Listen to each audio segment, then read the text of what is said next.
And we are in the middle of the 12th chapter of Tanya. We just learned that sometimes the Beinoni is blessed with assistance from on high at a time called Moichin de Gadlus Lemaila. Translated, it means intellectual maturity on high. And we said intellectual maturity means when what is in your mind affects your behavior, affects what you feel. We are trying to map out the life of the Beinoni when we have expected ups and downs, and when we have opportunities to earn a high, a spiritual high that should inspire us and give us fuel and carry us for a while. And then we want to know when that high will end, and we'll have to pause and draw a new inspiration so that we can carry on further with near perfect control of our conscious lives, so that we never fall. Wouldn't that be something? So we described that the Beinoni during davening, if he's focused or she is focused, she can take advantage of the opportune time during the day when the spirits that animate creation are in a state of intellectual maturity, meaning all of existence is prone to have intellect affect emotion. All this was explained at length last week. And that means that as human beings, we have the opportunity to harness that energy, use that energy to propel us to a degree of what's the word? Alignment between intellect and emotion. I gave up on that other word. Synthesis, synchronicity, symbioticism. That's the word. Can you not? If you're going for alliteration. Symbiosis. Yeah. Symbiotic. Yeah. Symbiotic. So between mind and heart, we can use the spirit of the moment. What is that moment? The time when we're supposed to be reading Shema in the morning is the time of intellectual and emotional synthesis, synchronicity, symbiosis, and alignment. Thank you for joining. Used up my vocabulary for the day. Now the question is, how does the Beinoni survive? The average human being who's doing the best that they can do, how do they survive when the inspiration wears off? And this is the answer to the second question that we published in the ad for last week's class. The secret to the Beinoni's the secret to the Beinoni's relief and reprieve from the constant harassment of the animals, of the evils of the animal soul, is also the secret to how the Beinoni survives when the inspiration wears off. What is the secret? You have in the relationship between the mind and the heart, you have two scenarios. Really, you have three. But the third scenario is where there's absolutely no control. The mind has zero control over the human behavior, over the person. He's completely governed by his impulses. But that's an absolutely out of control human being. That is not average. And therefore, that's not part of our conversation. For an average human being, you have two possibilities in the relationship between the mind and the heart. You have times when the mind and heart are at peace, and that is when the mind is in control. How is that possible? Well, that's what we described last week. Sometimes the mind is so keenly aware of real truths, and the mind is so strongly focused on those truths that the heart is silent. Or, best case scenario, the heart falls in line with with the mind. So now the mind and the heart are aligned with each other. They're working in concert because the mind is so powerfully active. That is one scenario. That's one option in the mind-heart relationship. The other option in the mind-heart relationship is where the heart speaks its mind, no pun intended, but the mind maintains control of the faculties. The mind maintains control of the device, of the machine. It's like, it's not unsimilar to the experience of having a backseat driver. Yeah. The real driver maintains control, and the backseat driver will just opine and never get their way, unless it's valuable, in which case the mind, the real driver, would have come up with that option on his own. These are the realities in the life of the Beinoni, the average human being, and we make an effort to increase the number of times and the span of each experience, the span of time that we spend in each experience of perfect alignment between mind and heart. That's our job. We try to increase the amount of inspiration we can feel, and we try to increase the duration of those inspiring moments. Because the more inspired we are, the more successful we will be at retaining control of the machine, retaining control of the little body, of the little city that is the body. So we are in the middle of chapter 12. I hope you have a Tanya in front of you. In the original print, the portion we're going to read today can be found on page Yud Zayin.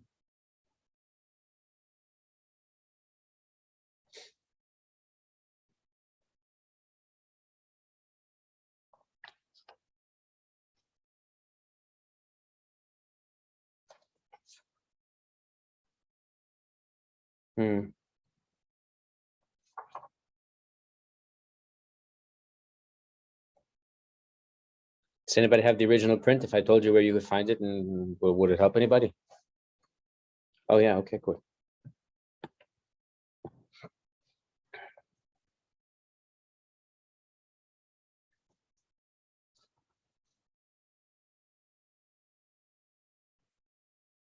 So in the original print, the portion we're going to read today can be found on page 32, the first page of the perek, the very last paragraph. What happened in the life of this Beinoni?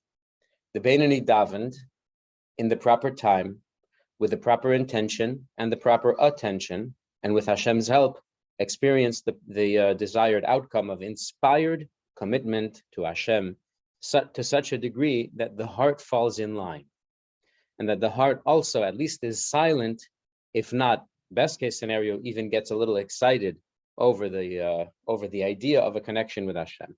But then the davening passes, and the inspiration dissipates. So now what's left for the Beinoni to do? The Beinoni needs to struggle on against the voice that comes to it, the backseat driver from the heart. That is, the evils of the animal soul. The evils of the animal soul will offer ideas, suggestions, distractions, and the job of the Beinoni is to maintain control of the vehicle and not to allow it to veer to the right or left, to stay on the straight and narrow. We begin. Rak. It's only it's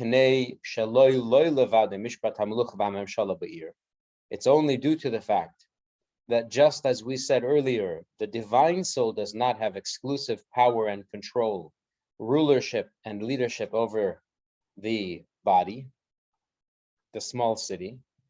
So to now, after, and that's even during davening, so to now, the evils of the animal soul don't have autonomous control. I don't know if that's the right word.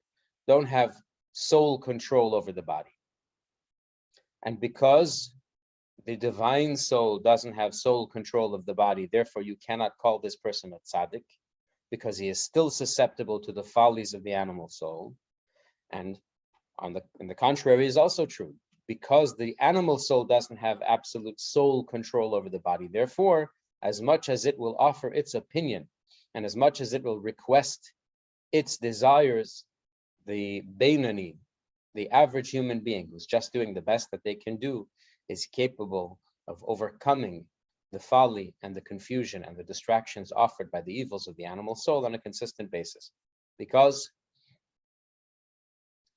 why?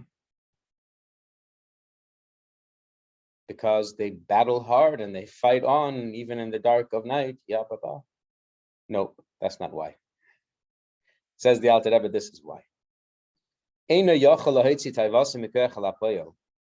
animal soul is left unable to translate its desires from the potential state of desire to an actual state of fulfillment. I'm going to pursue my desires. Whether that means to have the desires clothed in the limbs of the body, b'maisa, in actual acting upon that desire, or dibur, or speaking about that desire, or speaking the desired words that the animal soul wants to speak, but the divine soul does not want to speak. Umachshava mamish, or even, right? And this is because this average human being is doing the very best that they can do, and therefore the evils of the animal soul do not even have the power to cause the mind to ruminate, to focus on those animalistic, self-indulgent, self-oriented thoughts. To delve intellectually, thoughtfully into the delights of this world, how he might go about fulfilling that desire, achieving that desire. Key, why is this? Is it because of the tremendous fighting power of the average human being? The Alter Rebbe says, never fear. It doesn't require a tremendous fight. It doesn't require that you exhaust all your energy. Why? Because since, as we learned earlier, the divine soul has its home in the mind, and the animal soul and its drives have their home in the heart. And the way that Hashem created the human being, the nature that Hashem implanted in every human being is that the mind rules the heart. The mind rules the heart by nature. And the analogy, the example that we gave so many times from Rabbi Taub, who designed and authored the Tanya map, is that he was sitting one time in his car outside the grocery store, and he saw a mother with a small child leaving the grocery store. The mother looked very upset, and the child was being dragged behind the mother at a very quick pace. And she got the child buckled up in the car, and then finally sat herself down in the car. And as soon as she was in the privacy of her own vehicle, she turned on her kid and started to give her what for. Very upset, very aggravated. We're all familiar with the situation. But then she notices that in the vehicle next to her, there's somebody watching. There's a human being. And as soon as she noticed the human being in the vehicle next to her, who could see her behavior, her demeanor instantly changed. She regained her composure. She started her car and she drove off. And Rabbi Taub jokingly says, I asked myself, how much internal avodah, how much self-work, how much working on oneself did this lady do to be able to turn her emotions off, to be able to change her demeanor on a dime so quickly? It must have taken a lifetime of hard internal work. True or false? Nonsense. Nonsense. Because it's the most natural thing. The most natural thing. Think about children who are misbehaving. And children are not known for their self-control. Yeah, I'll give you an example that's a common one. Young people hide in corners and in crevices to have the first experience with smoking cigarettes or drinking alcohol or doing other very foolish things. Yeah. They're out of control, some would say. But as soon as an adult shows up on the scene, all of a sudden they've regained control and the cigarettes disappear and the alcohol disappears and the teenagers disappear. What a miraculous emotional achievement on the part of these teenagers. Nonsense. Nonsense. It's the most natural thing. As soon as your mind says that it is more valuable for me to behave properly than to experience this pleasure, this delight, this adrenaline, this whatever, this excitement, as soon as the mind's decision is strong enough, the heart will lose ground and give up the fight. And it doesn't take effort, and it doesn't take battling internally. What it does take is a very strong intellectual decision that this is what I have to do, this is what I want to do. And just because my heart says otherwise doesn't change the fact that what my mind understands as the priority is what I want. My heart wants otherwise. My heart is a fool. Is that a terrible thing to say? No, that's not a terrible thing to say. The heart is a fool. Why? Because the heart by nature puts comfort above value. The heart would rather do what is comfortable than what is valuable. That's why Hashem put the mind in charge of the heart.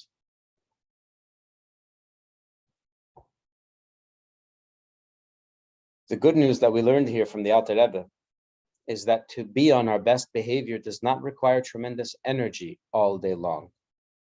You would go home, you would crash in your bed at the end of the day, ashmata, if you had to schwitz and fight with your Yetzer Hara all day long.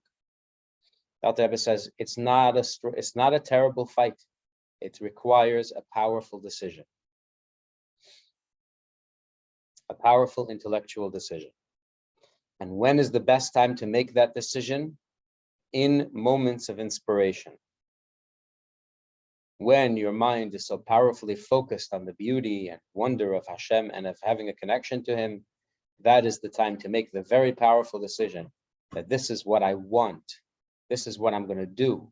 And when my heart tells me otherwise, I will know that that's nothing less than foolishness.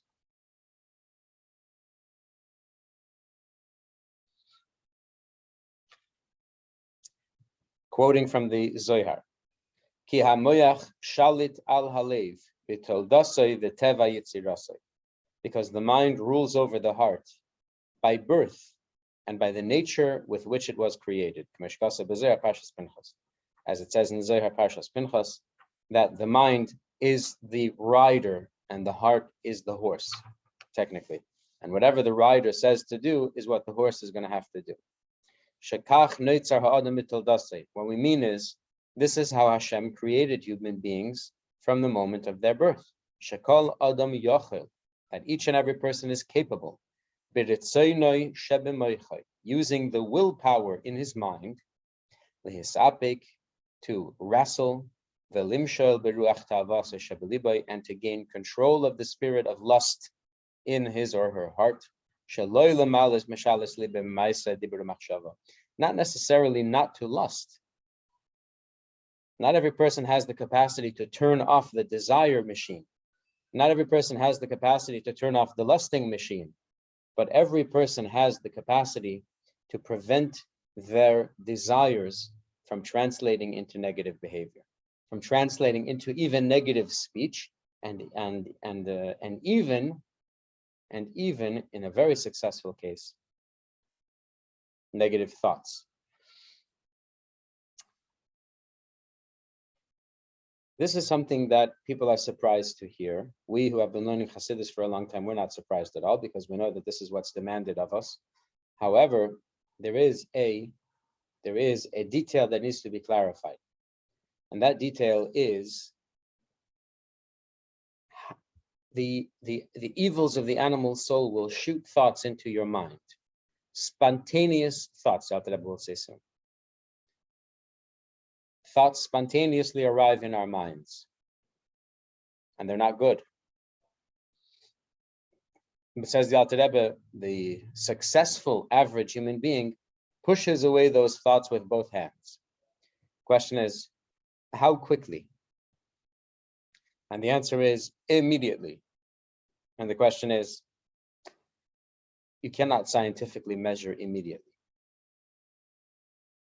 Immediately is a relative term, because every physical phenomena that has anything to do with time can be infinitely broken down what is the word? To an absurdity, to the point of absurdity. So what does it mean? I push the thought away from my mind immediately.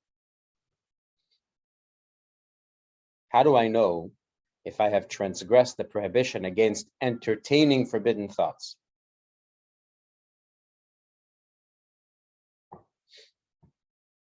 Back up one step. Where do we see that there is a commandment against entertaining forbidden thoughts? Where in the Torah does it say, thou shalt not think forbidden thoughts? And the answer is, it says in the Torah, distance yourself from all evils.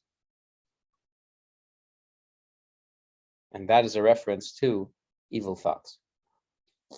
So we know that there's a prohibition against entertaining evil thoughts, but evil thoughts they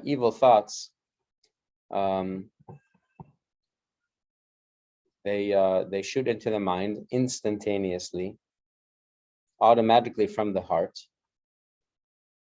At what point have you entertained? In other words, before what happens? Like there's a process in the thinking. When you're entertaining a thought, it arrives in your mind, then you show it to its room, and then you invite it for dinner. Like, at what point is the thought considered to be being entertained? So there's a mimer, it's not here, and we've discussed this on other occasions as well, where the Alter Rebbe describes it this way. The animal thinks in images, which is why in so many new therapies, visualization is the most important tool, because essentially you're trying to talk to your primordial self. You're trying to talk to your primal self, and the primal self talks in pictures.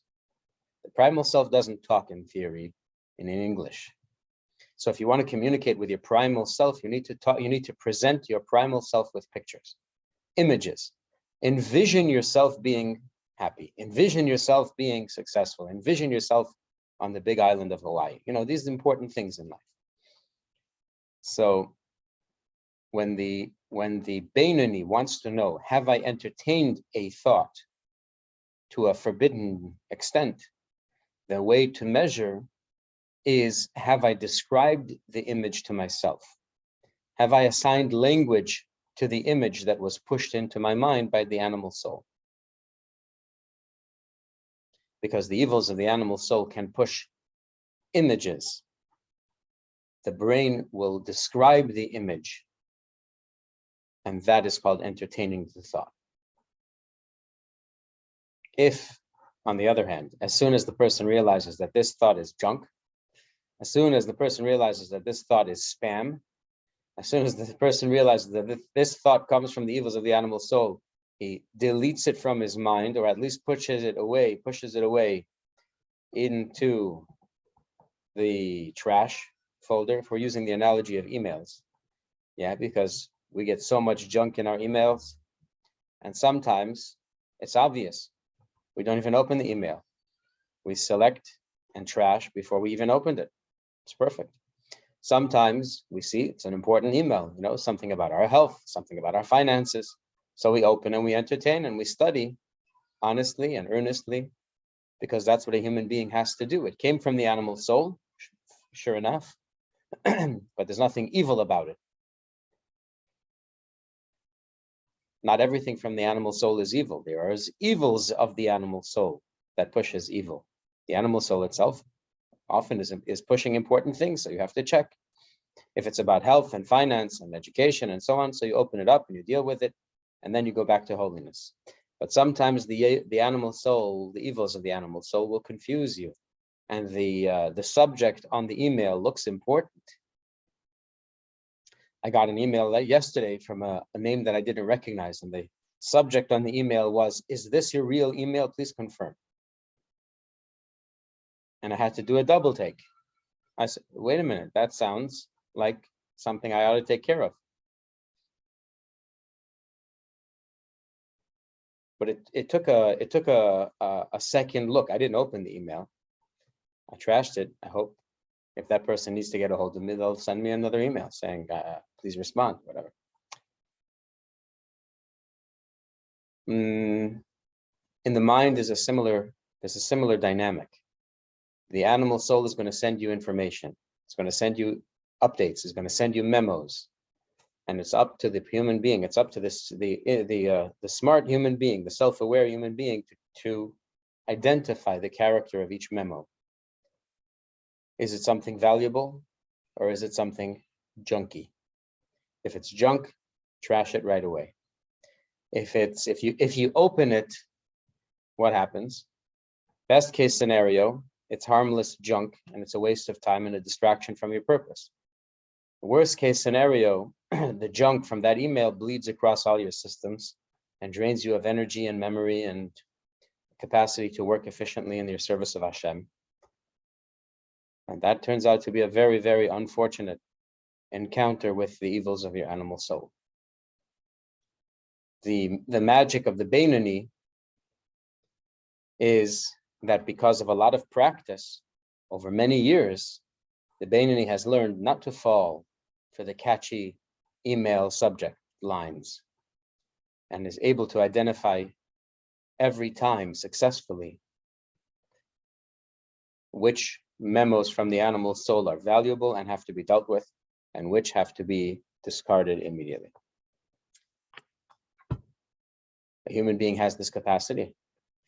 It's coming from my own heart. I should turn the thought away. It's an expression of me. I should ignore it. Don't fall for this. It's not exactly true. What your heart will push into your mind, the things that the heart desires and yearns for, very few of them are actually you. Most of them come from your environment. There was once upon a time, we were working on an essay together with a friend of ours from the community. And we said, the human being is born not wanting anything specific. The human being is born wanting to live and to be comfortable without any clear data on how exactly we're going to achieve those things. And then as you live, you're introduced to various stimuli from the world around you, and you choose. This makes me feel good. This makes me feel bad. So I want more of that and less of this. There was, in the history of humanity, thousands of years where no children wanted ice cream. Could you imagine such a thing?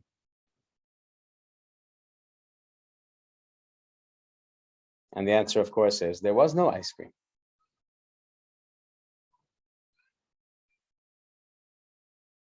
There were thousands of generations where young kids didn't want cool cars. Can you imagine such a thing? There were no cool cars. Obviously, they didn't want them. So really, the things that our hearts say to us, oh, you've got to have this. You absolutely must. That's not an expression of who you are. That's just the junk you soaked up from your environment. Therefore, it's up to the mind to make a proper calculation. Is this valuable or is it not? If it's valuable, I'll go for it. And if it's not valuable, I got to throw it out. In the secular world, there is a very impressive event taking place as we speak. there is the world champion of the world, the heavyweight boxing champion of the world. He's young, he's strong, and he's retiring. And everybody wants to know, why are you retiring? You've got so many good years ahead of you. You could achieve so much more. He says, at this point, it's not worth it. I have reached the peak of my field, the highest that a person could attain. Everything beyond this is not worth the risk. I have my family to worry about. I have my human responsibilities to worry about. I have enough money. I have a nice home. I have a beautiful family. The risks of boxing is not worth whatever extra perks I might earn by continuing on in this career. So for the secular world, this is a tremendous rarity. For a person to say it's not worth risking valuable things for additional comforts. That's not the instinct of the animal soul. The instinct of the animal soul is, make me feel good no matter what the cost. I want to feel good now, even if it's going to cost me later. So that's a very beautiful example for all animal souls to learn. But of course, it's up to the intellect of the human being. The human being stands as the referee between his two souls, and it's up to the human being to choose the mind of the divine soul. I just confused two things, but it's not confusion. It's just that there's a gray line in between them. The gray line in between the divine soul's mind and the animal soul's mind is that in the case of the mentality, in the case of the intellect of the animal soul, that is, in the definition of Tanya, that is the human being. That is the deciding factor in the life of the human being. Who will win? Who will take the lead? Is a decision that's not made by the intellect of the divine soul, because then it's not a fair fight. The Parav, cold, objective intellect of the human being, of the animal soul, stands as the referee between the two souls and makes that determination, makes that choice. Can you hear the sounds of spring outside? It's beautiful.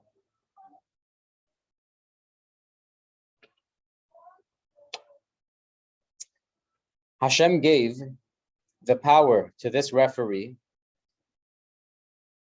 meaning the mind, not only not to obey the impulses of the animal soul, but even to go further than that.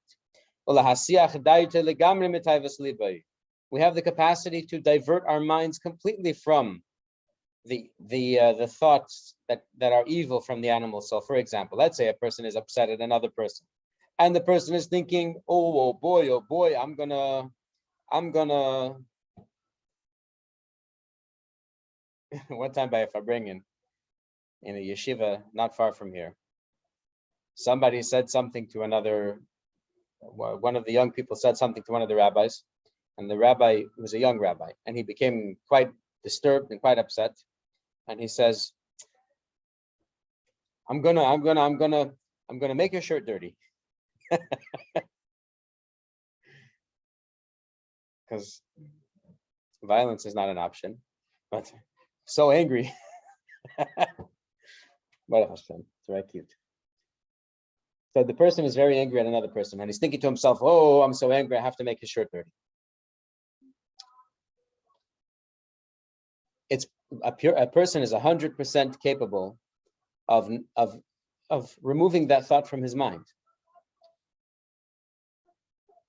How? Well, go think about something else. Go review your menu for dinner. Go think about your schedule for the day. Go think about something else. But that's not all, says the Alter Rebbe.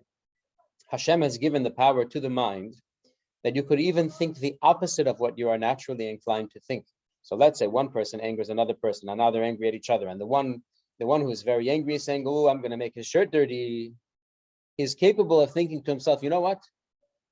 Let me figure out a way how I can steam and press his shirt instead of making it dirty. The exact opposite of what your heart is telling you, your mind is capable of considering seriously, honestly, deeply. That is That is the extent to which the mind has control over the impulses of the heart.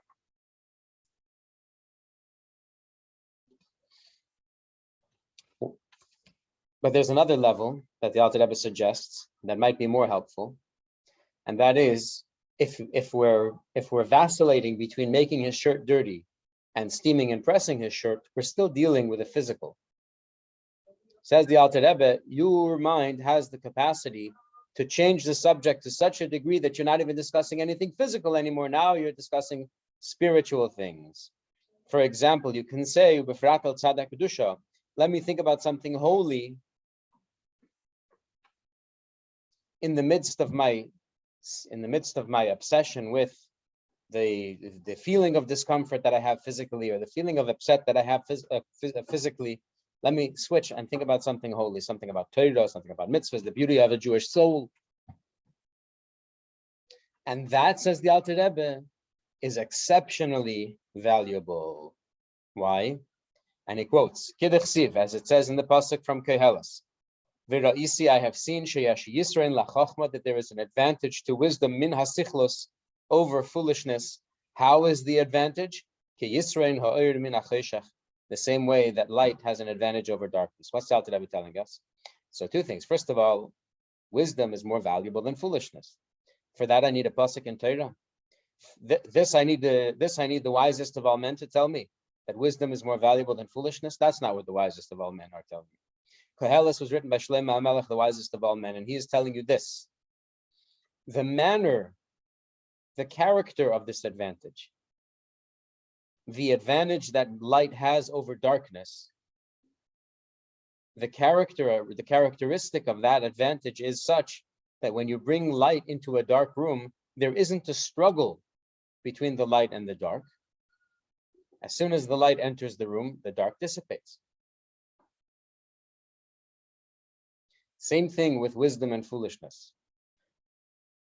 Wisdom has absolute dominion over foolishness, so that in a room full of foolishness, if you light a spark of wisdom, the foolishness dissipates. And not only in a room of foolishness, but even in a attitude or in a mindset or in a mind that is presently full of foolishness, turn on the light of wisdom and the foolishness will disappear. When a person is absorbed and maybe even sunken in a world of physicality, I'm physically angry, I'm physically feeling frustration and aggravation and so on and so forth, turn on the light of Torah, turn on the words of prayer, turn on the words of Tehillim, and automatically, the darkness that comes from those physical discomforts will disappear.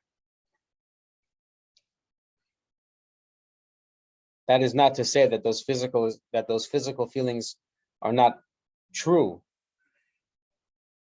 They are true. They come from your heart. They're just not wise. They just don't make no sense. And so, by turning on the light of holiness in a moment like that is of tremendous value. Pirush, the Alter Rebbe explains what is Shlomo HaMelech's meaning when he says wisdom has an advantage over foolishness, like light has an advantage over darkness. Just as light has automatic advantage and control and power over darkness, that a small amount of physical light pushes away tremendous darkness, especially in the manner in which it is overcome, that it happens automatically, as though the light removes it, as though the darkness removes itself when the light appears. Exactly so will a lot of foolishness from the evils of the animal soul that is rooted in klippa and holiness will be pushed away in the face of the wisdom that flows from the divine soul whose home is in the mind. As it says in the Gemara, the sages taught,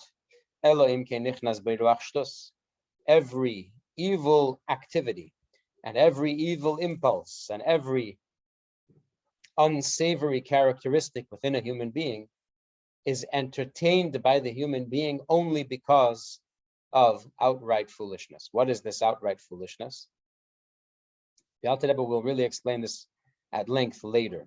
But the foolishness is that a human being who values life and knows that life comes from holiness and knows that obedience to the Torah and to Hashem's wish is the road that leads to increased life and holiness, will convince themselves that this particular act of insolence, this particular act of unholiness, will not sever my bond with the source of life. And it's not true. It's foolishness. Every act of unholiness weakens the bond that you have with the source of life. Holiness is the source of life. And every act of unholiness weakens your bond with the source of life. 1 + 1 equals. To think that it equals anything else, that's not wise.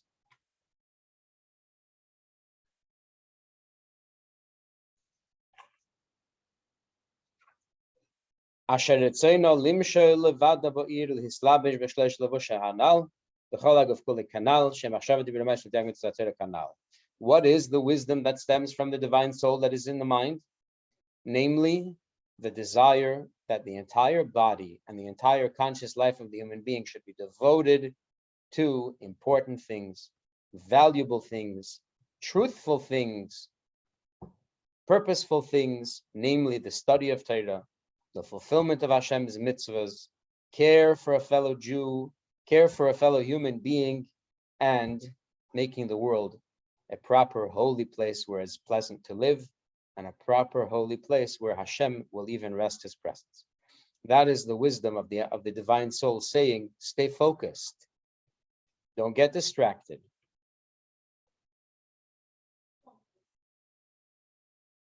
This wisdom from the divine soul has the power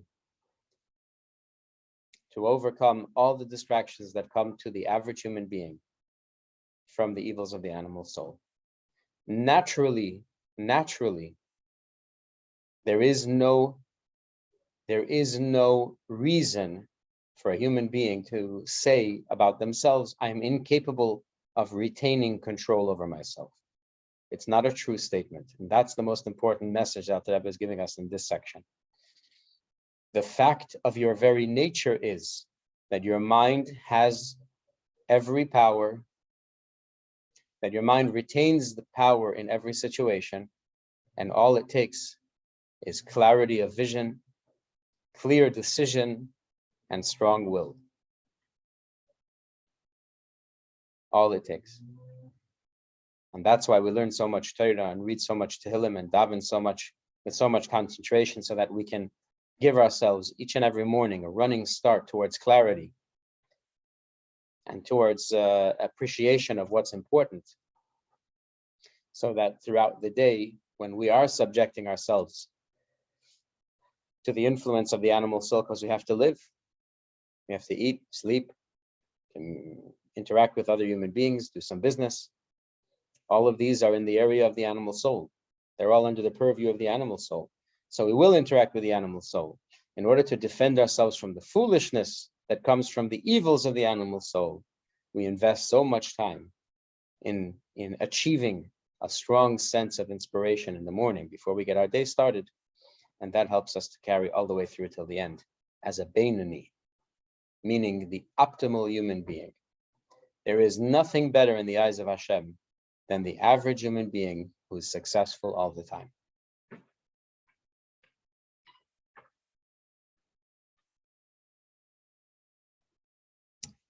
Okay, thanks for joining.